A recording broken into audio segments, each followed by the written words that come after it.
Après un peu plus d'une semaine de cessez-le-feu entre Israël et les groupes armés de la bande de Gaza, le calme est revenu dans l'enclave palestinienne. Mais le bilan est lourd. Plus de 250 morts, dont une soixantaine d'enfants, plus de 2000 blessés et de nombreux bâtiments pulvérisés. Et au prix du sang des martyrs, juge cette habitante. Et ensuite, rien, tout reste pareil.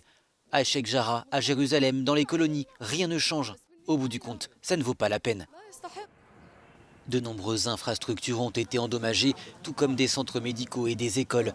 Selon les Nations Unies, 800 000 personnes n'ont actuellement pas accès à l'eau courante.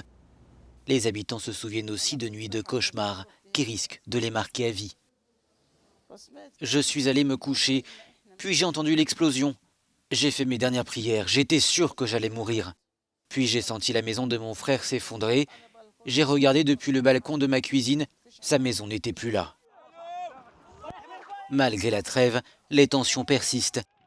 En Cisjordanie occupée, un Palestinien a été tué vendredi par des tirs de soldats israéliens lors d'une manifestation contre l'expansion de colonies israéliennes sur des terres palestiniennes.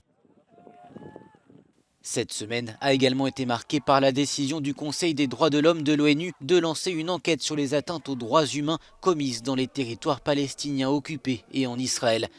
Une décision saluée par le Hamas.